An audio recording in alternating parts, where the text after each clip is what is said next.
नाटक लिखा जिसका नाम था हरिकेली। क्या नाम था? हरिकेली नाम से एक नाटक लिखा। इस नाटक के अंदर भी सुंदर वर्णन है। इस नाटक के अंदर महाभारत की कथा आती है। कहाँ की कथा आती है? महाभारत की कथा आती है कि महाभारत का जब युद्ध शुरू होने वाला था उससे पहले, ठीक है, भगवान श्री कृष्ण ने यह परखना चाहा कि जिन पांडवों की तरफ से मैं लड़ रहा हूं क्या वो पांडव वास्तव में कौरवों का मुकाबला कर भी पाएंगे या नहीं, क्योंकि कौरवों की सेना में महान महान धनुधर हैं। अरे भीष्म पितामह हैं जिन्हें इस सृष्टि पर कोई पराजित नहीं कर पाया। पांडवों को स्वयं सिखाने वाले उनके गुरु द्रोणाचार्य से उनका युद्ध होगा। अब भाई गुरु गुरु होता है हमेशा, ठीक है, तो कहा जाता है कि स्वयं इनके गुरु द्रोणाचार्य से इनका सामना होगा। कृपाचार्य और उनके पुत्र, ठीक है, वो दोनों बहुत बहादुर हैं, कृपाचार्य से लड़ना होगा। अरे महान दानवीर कर्ण जो कवच कुंडल से सुशोभित हैं उनसे भी भिड़ना होगा, और कौरवों के पास विशाल सेना तो है ही है। भगवान श्री कृष्ण स्वयं अकेले थे पांडवों की तरफ, और उनकी पूरी 7 अक्षौणी सेना जो थी वो भी कौरवों की तरफ है। तो कौरव अत्यधिक मजबूत हैं, अत्यधिक ताकतवर हैं। क्या ये पांडव उनका सामना भी कर पाएंगे या नहीं कर पाएंगे? तब हरिकेली नाटक के अनुसार बता रहा हूं, इसके अंदर क्या कहानी है वो बता रहा हूं। ललित विग्रहराज जी ने ये लिखा था ग्रंथ, उसमें लिखा था। तब कहा जाता है श्री कृष्ण अर्जुन को ये कहते हैं कि हे अर्जुन, अगर आपको युद्ध जीतना है तो सबसे पहले तुम्हें, अगर आपको भीष्म पितामह को पराजित करना है तो तुम्हें किसी ऐसे से शिक्षा लेनी पड़ेगी जिनके पास दिव्य अस्त्र हो, दिव्य हथियार हो। तब अर्जुन को श्री कृष्ण जी सलाह देते हैं, और अर्जुन को कहा जाता है कि तुम्हें भगवान शिव से आशीर्वाद लेना होगा, भगवान शिव से दिव्य अस्त्रों की शिक्षा अर्जित करनी होगी। तब अर्जुन चले जाते हैं एक वृक्ष के नीचे, वहां जाकर बैठ जाते हैं और भगवान शिव की आराधना करने लग जाते हैं। अब भयंकर आराधना करते हैं, तब भगवान शिव भी परीक्षा लेने के लिए आते हैं अर्जुन की। ये कहानी मैं हरिकेली नाटक के अनुसार बता रहा हूं। अर्जुन की परीक्षा लेने के लिए आते हैं कि वास्तव में मैं जिसे दिव्य अस्त्र प्रदान करूंगा वो इस योग्य भी है कि नहीं है। तो अर्जुन जब भक्ति कर रहे होते हैं तभी अर्जुन देखते हैं कि अर्जुन के सामने से एक हिरण गुजरता है, ठीक है, और एक शिकारी तीर लेकर, एक किरात कहा गया है, किरात का मतलब होता है शिकारी, ठीक है, एक किरात उस हिरण के पीछे भाग रहा है तीर लेकर। जैसे ही वो उस किरात पर हमला करने वाला होता है, अर्जुन भी अपना तीर निकालकर तीर चला देता है, और एक साथ उस हिरण को तीर लगता है किरात और अर्जुन के मध्य। दोनों उस हिरण पर अपना अधिकार जमाना चाहते हैं। किरात कहता है मेरा है, और अर्जुन कहता है वो हिरण मेरा है। दोनों, आखिर दोनों में जब विवाद होता है तब कहते हैं हम दोनों युद्ध कर लेते हैं, हम में से जो जीतेगा उसका ये हिरण हो जाएगा। अर्जुन कहता है हे किरात, तू मुझे जानता नहीं, मैं वही सर्वश्रेष्ठ अर्जुन हूं। अर्जुन के बारे में कभी मैंने स्वयं की कुछ पंक्तियां लिखी थी, जब मुझे भी कॉलेज के दिनों में लिखने का एक भूत सवार हो गया था। कविताओं का मुझे पहले भी खूब शौक था, आज भी खूब शौक था, ठीक है। मुझे कुमार विश्वास अत्यधिक अच्छे कवि लगते हैं, मतलब वर्तमान के हिंदी के दौर के। उनकी एक पंक्तियां हैं, देखो कि खिलौने साथ बचपन तक, जवानी साथ रवानी तक। क्या लिखा उन्होंने, देखो, एक बच्चे के साथ खिलौने कब तक रहते हैं? बचपन तक, ठीक है, और जवानी तक व्यक्ति के शरीर में रवानी रहती हैं, जोश रहती हैं। जिंदगी में आखिर साथ क्या जाता है, देखो कि खिलौने साथ बचपन तक, जवानी साथ रवानी तक, सभी अनुभव भरे किस्से, बुढ़ापे की कहानी तक। जमाने में सहारा है बस उम्र भर का, जमाने में सहारा है बस उम्र भर का, मगर ये जिंदगी के आखिरी पल का सहारा है।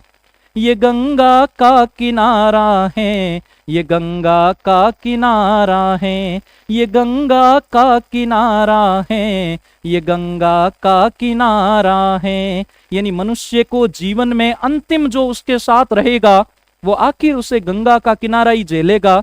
मनुष्य की कुछ अस्थियां रहेगी। हम जन्मे थे तब 2.5 साल के थे, और जब अंत में हमारी भस्मी को एकत्रित किया जाएगा, एक छोटी सी कुल्हाड़ी में डाला जाएगा, उस समय भी हम 2.5 साल के ही होंगे।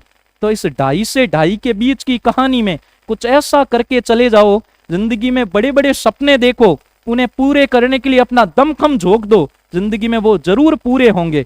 जिंदगी में कुछ अच्छे कार्य करके जाओ ताकि लोग आपको क्या करे, याद करे। आपको क्या करे, याद करे। जिंदगी का असली सार क्या होता है, मुझे एक कवि की चंद पंक्तियां याद आती हैं, वाह वाह बोलना, कि जिसको जिंदगी का जहर हंसकर पीना आ गया, बोलो वाह वाह, अरे तेज बोलो तेज, जिसको जिंदगी का जहर हंसकर पीना आ गया, समझो उसको जिंदगी जीना आ गया। उसको क्या आ गया, जिंदगी जीना आ गया। यानी व्यक्ति के जीवन में अगर वो गमों को सहन करना सीख लेता है तो जिंदगी में सारी चीजें आसान होना लग जाती हैं। तो अर्जुन और किरात के मध्य युद्ध होने लगता है। अर्जुन और किरात के मध्य क्या होने लगता है, युद्ध होने लगता है। किस चीज के लिए, हिरण के लिए, ठीक है। उस युद्ध के अंदर कहा जाता है किरात अर्जुन को पराजित कर देता है, और पराजित भी ऐसा करता है कि अर्जुन जैसे ही तीर निकालने लगता है उससे पहले किरात का तीर आता है और अर्जुन उस तीर को निकाल तक नहीं पाता। तब अर्जुन अचंभे में पड़ जाता है और उस किरात से कहता है कि हे किरात, मुझे अगर दुनिया में कोई पराजित कर सकते हैं तो वो सिर्फ 3 व्यक्ति हैं।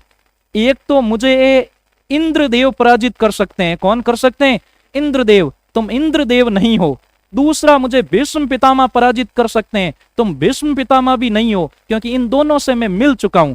और तीसरा, इस दुनिया में अगर कोई अर्जुन को पराजित करने वाला है तो वो है भगवान महादेव।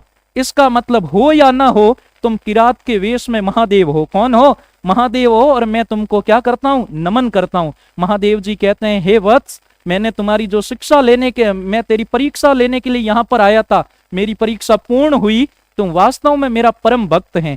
फिर कहा जाता है कि महादेव जी ने उनको, अर्जुन को दिव्य अस्त्रों की शिक्षा दी, और दिव्य अस्त्रों की शिक्षा देने के बाद जो अर्जुन था वो कहा जाता है महाभारत के युद्ध के दौरान जाते हैं, मतलब महादेव जी से शिक्षा लेकर।